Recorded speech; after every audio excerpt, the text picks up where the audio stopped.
Two cops showed up at my garage with news about my wife. An hour later, I was staring at a hospital bed, a detective, and a secret that would blow my entire marriage apart. Hey everyone, welcome back and thanks for being here. Today's story kicks off with a moment no husband ever wants. Two cops pulling into my garage at dusk. I was under the lift, wiping grease off my hands, when I glanced up and noticed the patrol car gliding in. Black and white lights off, the officers stepping out with smiles that didn't belong. They started off friendly, until they didn't. Within minutes, they delivered the first line that shattered my world. "Your wife, Kate, she's in the hospital." My heart froze. They couldn't give reasons, but their eyes did the talking. Something bad had happened. My mind raced. As I tried to leave, they stopped me, demanding where I'd been all day. I said I was here, that Mike and Pete could vouch for me, but finally confessed I'd stepped out for 10 minutes at 11 a.m. to grab coffee. One officer went to confirm with Mike and Pete. The other asked about the coffee shop I'd visited, then asked to inspect my truck. I wasn't free until he finished checking every inch of it. Only then did he nod and let me go, to a hospital that felt miles away from my world. By the time I pulled into the hospital parking lot, my hands were trembling. Not from fear exactly, more like confusion, dread, and a desperate need for answers. I don't remember walking through the front doors, but I do remember the smell. That sterile hospital scent, clean but cold, like metal and bleach and bad news.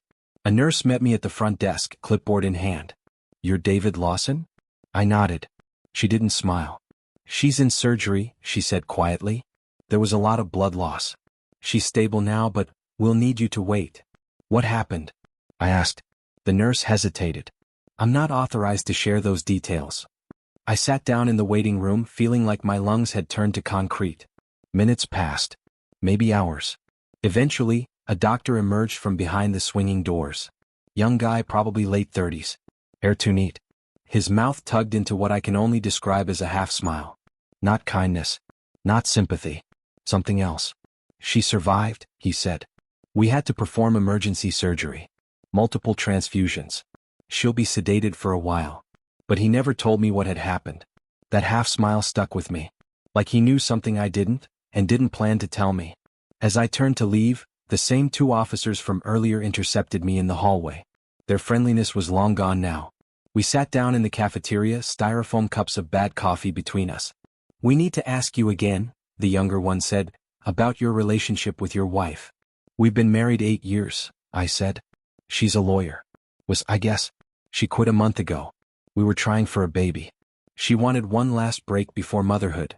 That's when they asked the question that threw me. "What can you tell us about a John Barton?" I blinked. "I don't know anyone by that name." They exchanged that look again, the one they'd shared earlier. But still no explanation. They just got up and left. And for the first time since the day started, I felt something darker than worry settling in my chest. Because whoever John Barton was, he was about to change everything. It was dark by the time I pulled into our driveway, but every light in the house was on. I knew before I even stepped out of the truck, something was very wrong. There were vans outside. Plain ones but marked with government plates. I walked up slowly, trying to stay composed until I saw them. Forensic techs dusting for prints, bagging evidence, cameras flashing inside my house. One of them looked up at me like I was a stranger. Then a man in a gray suit stepped outside. "David Lawson?" he asked. "Detective Shane Edwards. Mind if I ask you a few questions?" I laughed, dry and bitter. "Do I have a choice?" He glanced down at his notebook, then up at me. "We have multiple leads. We're trying to piece together what happened to your wife, and what happened here." Then came the repeat of questions. Where I'd been, who could confirm it, what I knew about a man named John Barton. I gave the same answers. "Garage. Mike and Pete. Don't know any Barton." He added a new one. "There are a few drops of blood in the downstairs bathroom. You have any idea how that got there?" "No," I said, staring straight at him. "And are you looking at me as a suspect?" He exhaled, slow and measured. "Right now? We're looking at everyone." Then he added, almost casually, "My colleague is speaking with Mrs. Barton now." The name hit like a cold slap. "Mrs. Barton. Is it John Barton?" Before I could even ask, he offered a vague apology. "I'm afraid I can't disclose any more at this time." And just like that, he walked away, disappearing into my house with his team, leaving me on the front lawn, staring at the windows of a life I no longer recognized. Upstairs, the bedroom light flicked off. Someone closed the curtain.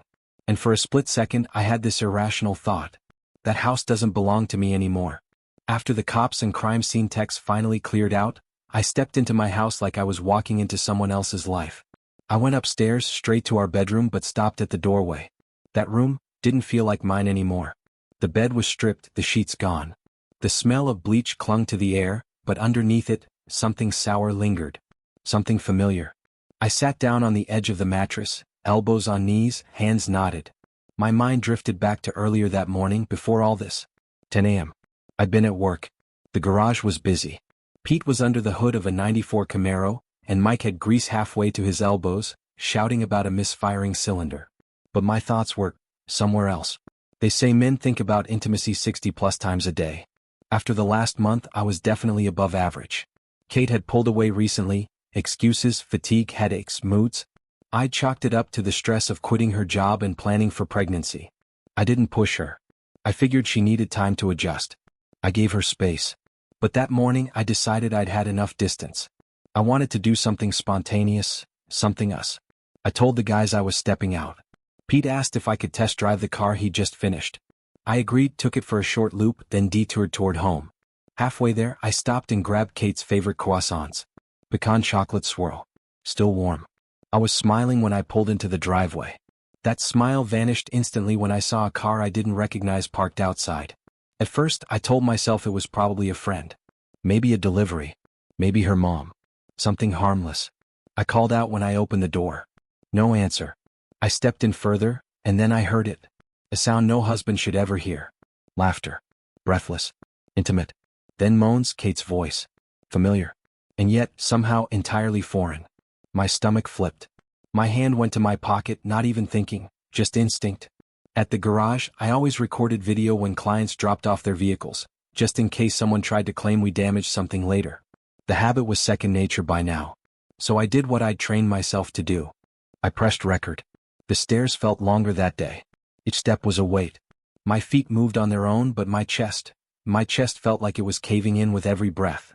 The laughter upstairs had quieted, replaced by those sickening, unmistakable sounds of intimacy. Our bedroom door was cracked. Just enough to let the noise spill into the hallway like poison. I raised my phone, recording still active, and nudged the door open with my knuckle. Just enough to see what I needed to see, no more. And there they were. Kit. A man I didn't recognize. Our bed. The same bed we bought together after our wedding. The same bed we'd hoped to one day place a bassinet beside. He was on top of her. She was laughing. Hands tangled in his hair. Her legs wrapped around him like she'd never known restraint. My whole body went still. I didn't shout. Didn't storm in. Didn't throw a punch. I couldn't even breathe. Instead, I stepped back, leaned against the hallway wall, phone still recording, heart pounding so loud I thought it might give me away. I sat there paralyzed. Eyes wide open. Soul completely shattered. They didn't know I was there.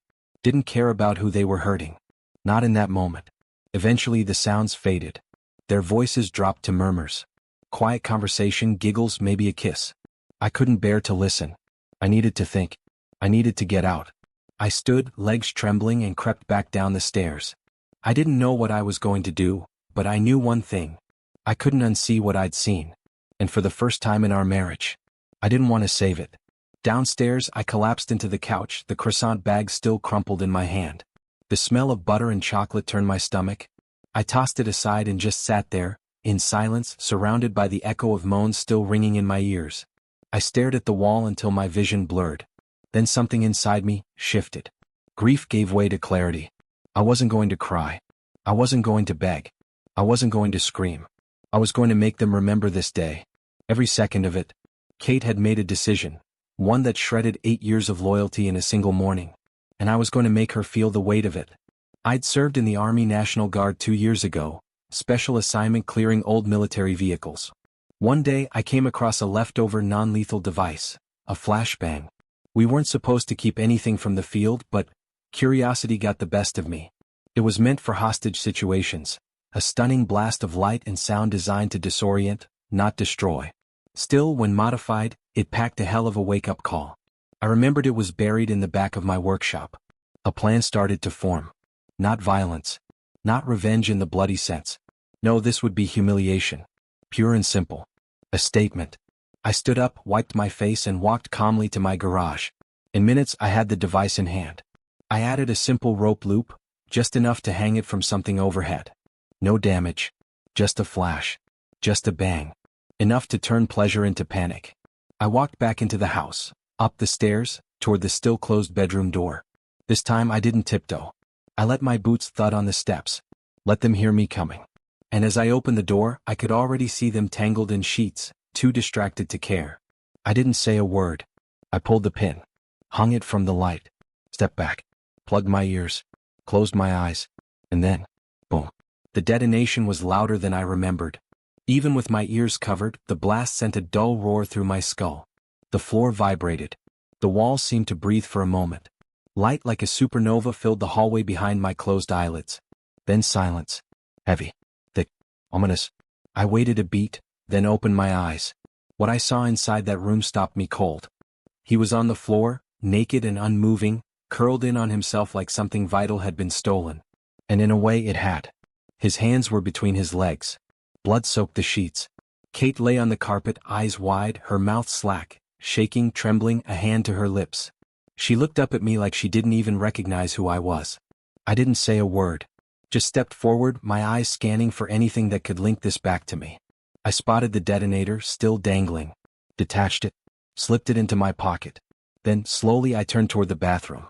Kate had crawled her way there. She was on her knees, retching violently into the toilet. I didn't care. I didn't feel anything anymore. Not for her. Not for him. Not for the home we'd built together. I stepped back toward the stairs, then froze. Something soft brushed against my boot. I looked down. It was a piece of flesh. Warm. Big. Shaped like the tip of a tongue. My stomach turned, but I didn't hesitate. I picked it up, walked calmly to the downstairs bathroom and flushed it. Let them try to put that back together. I slipped outside into the early afternoon light like a man waking from a nightmare. No neighbors in sight. No questions. Halfway to the garage, I dumped my gloves, the detonator, and the rope into a trash can. My hands were shaking, but my mind had never been clearer. 10 minutes later, I was back in coveralls, face smeared with grease, leaning against the hood of a dusty sedan like nothing had happened. I dialed Mike and Pete. When they arrived, I didn't waste time. "I need you two to say I've been here all morning," I said. 45 minutes, to be exact. They stared at me wide-eyed. "Boss," Pete said, "what the hell did you do?" "Something I won't apologize for," I replied. "But you should know what you're about to vouch for." I told them everything. There was a long silence. Then Mike burst out laughing. Pete followed. What started as disbelief turned into full-blown, red-faced, tear-streaming laughter. "You legend," Mike said, slapping my back. And in that moment, in the middle of that oily, dusty garage, I felt lighter. The house. Let them have it. The mess upstairs? Not my problem anymore. Because the one thing Kate had taken from me, dignity, I had just reclaimed. By nightfall, the silence broke. My phone lit up like a Christmas tree, calls, texts, voicemail notifications, social media pings I hadn't seen in years. At first, I ignored them. But then the knocking started. Reporters. Neighbors. Strangers. I cracked the door open once, long enough to hear the questions. Is it true what she did? Was it self-defense? Do you regret using a flashbang on a cheating couple? One reporter even shouted, "Do you have any comment on Mr. Barton's condition?" I slammed the door and shut off my phone. The headline broke within hours. Prominent attorney injured in alleged affair gone wrong. Sources say lover suffered severe groin trauma. The details leaked fast. Kate's name wasn't released at first, but that didn't matter. The whispers spread. The pieces connected. By morning, every news outlet had the story. Talk shows. Podcasts. Reddit. And the memes, oh the memes. One image of a tongue on a dinner plate with the caption, "He bit off more than he could chew," went viral. Despite everything, I felt nothing but calm. My life had already imploded. The world was just catching up. I spent the next day cleaning. The master bedroom? Stripped. Rug trashed. Curtains torn. I scrubbed the bathroom tile until the grout turned white again. I tossed the last remnants of our shared life into the trash and filled the silence with an old blues record playing low on my dad's vintage stereo. And for the first time in weeks I sat. No plans. No schemes. Just a man in a clean shirt holding a cold beer, watching the chaos he didn't create, but didn't stop either. Then came the call that broke me out of that moment. Kate's parents. They lived 3 hours away, always polite, traditional folks. I'd always gotten along with them. Her mother didn't even say hello. She jumped straight to it. "Why are there cameras on our lawn, David?" I sighed. "Because they found out." "About what?" I paused, then said it plain. "Your daughter." There was a gasp. Then a scream. Then silence. They hung up. It felt cruel but fair. Later that night, I poured myself one last drink and sat with my thoughts. Kate hadn't just betrayed me. She'd set fire to a life we'd both built. I had no idea what the next day would bring, but for now, I didn't care. I'd faced the worst of her. Now she could face the world. 2 days after the story broke, the neighborhood was quiet again. Reporters left. The cameras disappeared. The front yard, once swarmed with curiosity and scandal, looked just like it always had. But I knew nothing would ever really be the same. That's when the hospital called. "Mr. Davis, your wife, she's asking for pajamas." I hung up. Let her sit in those paper-thin gowns for a few more days. I didn't know her comfort. Then 2 days later her father called. His voice trembled with a mixture of embarrassment and exhaustion. "I don't want to excuse anything she did," he said. "But, please don't cut us off. Your family too. Still are." He even joked, "You know I have another daughter, recently divorced. Not as reckless, I promise." I managed to chuckle. Not because I found it funny, but because it felt like something from a different lifetime. A version of me that used to laugh at father-in-law jokes. That man was gone now. Later that afternoon, more headlines surfaced. John Barton, the man from the bedroom, had been released from the hospital. But the news wasn't kind to him. Turns out the man wasn't just someone's unlucky side fling, he was a serial adulterer. 2 previous affairs. 1 workplace scandal. 1 pending divorce. The final blow? Despite the surgery, it was unlikely he'd ever function the same again. Karma came fast. But just when I thought the door had closed for good, there was a knock. Sarah Barton. She stood on my porch wearing sunglasses, her posture stiff, but her voice calm. "Can I come in?" We sat in the kitchen. She wasn't there to make a scene, just to ask if I had anything tangible. Something she could use in her divorce. I didn't answer. Just played a clip from my phone. Not the whole thing. Just the part with his scream. She didn't flinch. She actually smirked. "Thank you," she whispered, eyes glistening, not with tears but with something close to peace. As she got up to leave, I walked her to the door. She turned. "If you ever want someone to talk to, or just someone who understands." I nodded. It wasn't a promise. But it wasn't a no. And that wouldn't be the last time I saw Sarah Barton. It came on a Tuesday in a pale envelope with a trembling signature. Kit. I almost threw it out. Thought maybe it was another hospital form or worse, a plea for sympathy disguised as apology. But something about the weight of it made me sit down. No return address. Just her handwriting. Inside, a single page. No perfume. No tears. Just ink and guilt. "My dear Dave, I can't express how ashamed and sorry I am for what I did to you. I understand why you haven't visited. I forgive you unconditionally." That line hit me sideways. She forgave me? I never considered the full consequences. I never imagined my parents would actually disown me. "I know I've lost your love, your trust, and your respect forever. That truth hurts more than I can say." The letter went on about the affair. About temptation. About old desires she'd never properly buried. I thought I needed one last taste of freedom before motherhood. But I see now, I confused freedom with selfishness. The doctors say I may never speak normally again. Apparently I swallowed part of my tongue during the moment. They're trying something experimental. Stretching techniques. I don't know. She didn't beg. She didn't ask for reconciliation. She asked for health insurance. "Take anything you want in the divorce. I'll sign it. Just, if you can keep me on your insurance a little longer, I'd be forever grateful." It was the most broken I'd ever seen her. And I didn't even have to look into her eyes. I folded the letter carefully. Then, for some reason I still can't explain, I pulled out a pair of soft cotton pajamas from the back of my closet. Ones she used to steal when we curled up on the couch after long days. I sent them to the hospital with no note. Just a package. That night I called Mike and Pete. "Told you I owed you a beer," I said. Mike laughed.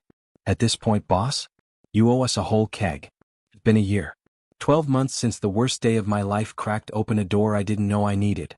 I never spoke to Kate again, not in person, not by letter. Her lawyers handled the divorce papers, and I signed them without hesitation. She got the house. I didn't fight her on it. Every wall in that place echoed with betrayal. I took the tools, my truck, and the only thing I needed, my peace. The insurance coverage? I extended it for 6 months, quietly, no fanfare. When it lapsed, I heard she moved in with her sister. I didn't ask more. As for John Barton, well, he became a cautionary tale. Online forums nicknamed him the Blunderbolt, a sad, sordid punchline in every infidelity thread imaginable. Rumor had it he moved to another state. Word is, things still don't work like they used to. But that's not what stuck with me. What stuck was the silence after the chaos.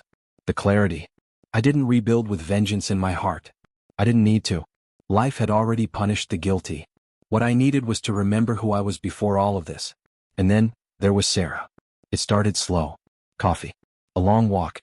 An honest conversation where neither of us felt the need to pretend. She didn't flinch when I told her everything. She didn't try to fix me, or pity me, or pretend like it didn't matter. She just said, "You deserved better. And you still do. We're not rushing. We're not labeling. But she's around. And sometimes when we're sitting together quietly, I catch myself smiling without realizing it. Not because I won, but because I survived. Because I came out the other side without becoming what hurt me. And that's everything." I never could shake the image of that doctor at the hospital, the one who delivered the news with that slight, almost smug smile. So one day curiosity got the better of me. I pulled some strings through an old client who worked in hospital security.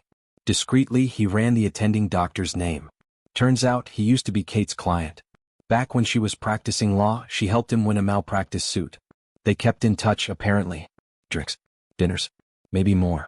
It didn't sit right with me, how calm he was, how comfortable delivering her worst news. Was he in on something? Was this whole thing orchestrated? I'll never know. But it changed how I looked at the entire betrayal. It wasn't just a slip-up. It was layered, strategic, almost smug. And yet she lost control in the end. Whatever fantasy world she built came crashing down. And I was the only one who walked away clean. 1 month after our divorce was finalized, I got an envelope. No return address. No note. Just a USB stick inside. I plugged it into my shop computer, ready for anything. There was only one file. A video. Kate, sitting in a hospital bed, speaking into a camera. Her voice still slurred. But her words? Crystal clear. "I don't expect forgiveness. But I need you to know something. That day, the day everything happened, wasn't supposed to go like that. I didn't know he was married. He lied. I didn't know I would panic. Or bite. I didn't know it would all spiral." She paused, looked down, then back at the lens. "I miss who I was when I was with you. I destroyed it. But if you ever need a reason to trust someone again, don't let it be me. Let it be the version of me you once believed in." The video ended with silence. I sat there for a long time. Not because it hurt, but because I realized she finally understood the depth of what she'd thrown away. One night, I got a call at 1 a.m. "Mike, there's something you need to see." He sent a video link. It was a local news clip. Kate's old house, now mine, engulfed in flames. Fire trucks surrounding it. Cameras everywhere. An arsonist had targeted the wrong house. Wrong address. Wrong street. But the right name. Davis. The cops later discovered it wasn't about Kate or me. It was someone going after John Barton for another affair gone sideways. Only they traced him back to my place. Collateral chaos. The house I gave up. Now a pile of ash. I didn't feel loss. I felt something strange. Relief. Like the final trace of that old life had been erased. No ghosts. No rooms with shadows. That next morning, I packed a small bag and went upstate for the weekend. Sarah met me there. We didn't talk about the fire. We just watched the sunrise in silence. Sometimes healing doesn't need answers. Sometimes it just needs everything to burn away so something better can grow in its place. It had been 3 weeks since the letter. 3 weeks since I sent her those soft cotton pajamas. The ones she used to wear when we watched late-night movies, the ones she stole from me because they were cozier. I didn't plan to visit. I told myself there was nothing left to say. But sometimes, curiosity isn't a decision, it's a reflex. So on a gray Tuesday afternoon, I found myself in the parking lot of the rehabilitation wing of the hospital. I sat in my truck for 10 minutes before getting out, unsure if I was there to say goodbye or just to see how broken she really was. When I finally asked the nurse at the front desk, she gave me a tight, hesitant smile. "She's up and alert. She hasn't spoken in days though. You're the only visitor on her list." The walk to her room felt like stepping into a courtroom I didn't ask to be summoned to. The door creaked as I opened it. And there she was. Kate. In a robe. Her head tilted toward the window. The TV was on mute. A tray of untouched food sat on the nightstand. And the pajamas? She was wearing them. She didn't turn when I walked in. But I saw her shoulders stiffen, like the guilt seeped straight through her spine. Didn't expect me, huh? I said. No response. I pulled a chair up near her bed. The silence between us felt like a dam. I didn't know who would break first. But then she reached for a notepad on the table beside her and scribbled something down. Her hands were shaky. She flipped it toward me. You came to yell? I laughed. Not out of humor. Out of disbelief. You think I came to yell? You think you've earned my voice? She wrote again, slower this time. No. I just thought, maybe you wanted to see I'm still human. I looked at her for a long moment. The bandage on her neck. Her pale lips. The swollen eyes that once lit up when I walked into a room. Now she looked like a ghost wearing Kate's face. Do you even know how many people you've hurt? She nodded. No excuses. No tears. Just a soft nod. She reached again. More scribbling. I wanted to feel alive before I became a mother. Instead, I lost everything that made life worth living. The rage I thought I'd carried with me into that room started unraveling. Not into forgiveness, but into something I hadn't felt in weeks. Pity. She wasn't a villain anymore. She was just lost. Like a gambler who'd bet her house on one last spin and watched everything crumble. But there was something else too. A question I had to ask. Why him? Why Barton? She hesitated. Then slowly, deliberately wrote, because he saw the reckless version of me. The version I buried to become your wife. I shook my head. And what did he bury to become your affair? She flinched. Then pressed her hands against her eyes. And for the first time, I saw the full weight of what she'd done land on her like a collapsing ceiling. No crowd. No detective. No lawyers. Just her and her silence. Before I left, I stood up, grabbed the remote, and unmuted the TV. It was playing some home renovation show. Two people laughing, picking out cabinet handles. A normal life. A life that used to be ours. Don't call. Don't write. You're not the same person I married, and I'm not the man who would stay. I walked to the door. Before stepping out, I looked back one last time. And saw her scribble something across the page with trembling hands, pushing the pen down hard enough to nearly tear the paper. I know. I closed the door without another word. I didn't go home after the hospital. Instead, I drove. Nowhere specific. Just away. Past the city limits. Past the familiar exits. Until the night swallowed everything. I ended up in a place I hadn't been since my early 20s, a dive bar off the interstate, the kind where nobody asks your name, and the jukebox plays heartbreak songs that feel like they were written just for you. The sign outside flickered, barely clinging to life. Perfect. I stepped in, ordered a whiskey, neat, and downed it before the bartender could even blink. Rough night? He asked. I didn't answer. Just slid the glass forward for another. 2 drinks in, I stopped hearing the noise around me. 3 drinks in, I stopped feeling the pain in my chest. 4, and I stopped caring whether anyone noticed the man nursing scars under a fake smile. That's when she sat beside me. Tall, blonde, bold red lipstick. She looked like she'd stepped out of a noir film. You look like a man who's either just lost something, or finally let it go. I turned to her slowly. What if it's both? She smirked. Then it sounds like you're free. Her name was Ava. She was magnetic in that dangerous kind of way, like a cigarette after a decade of quitting. One hit and I knew it wasn't about attraction. It was about destruction. We didn't talk about love. Or pain. We talked about escape. I woke up the next morning on the floor of a motel room. My head pounding. My phone dead. My shirt ripped at the collar. Ava was gone. She left a note on the pillow. You burn beautifully. Don't forget to rise. For a moment I laughed. Then I sat up and realized what I'd almost become. Kate didn't just cheat on me. She almost convinced me to hate myself. The real danger wasn't her affair. It was the version of me she'd left behind, bitter, reckless, lost in someone else's storm. I drove back home in silence.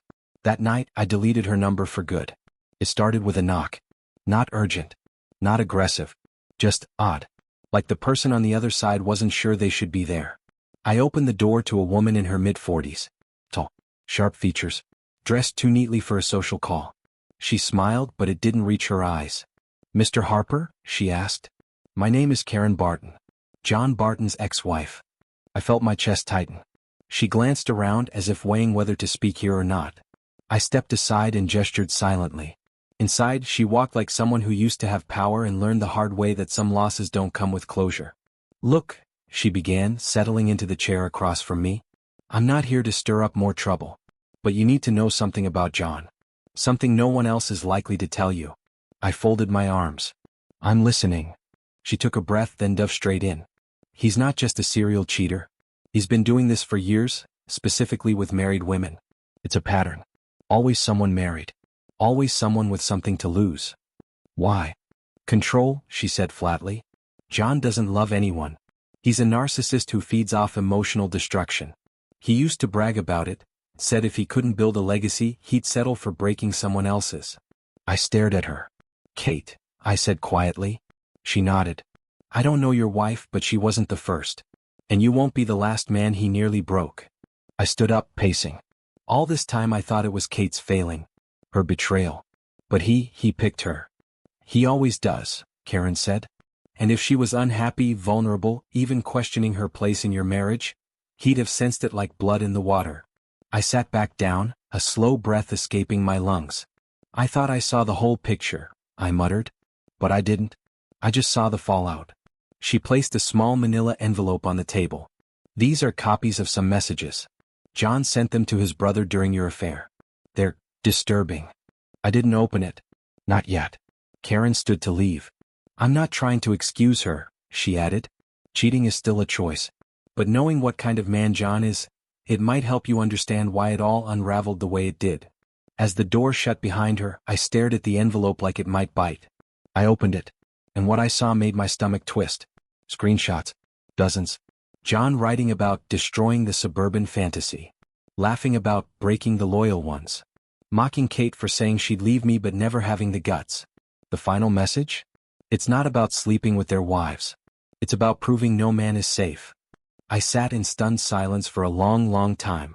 Then I picked up the envelope. And I burned it. Not out of rage. But out of release. John Barton was poison. And Kate drank it willingly. But I wasn't going to carry the cup anymore. Let them rot in their own regrets. I had better things ahead.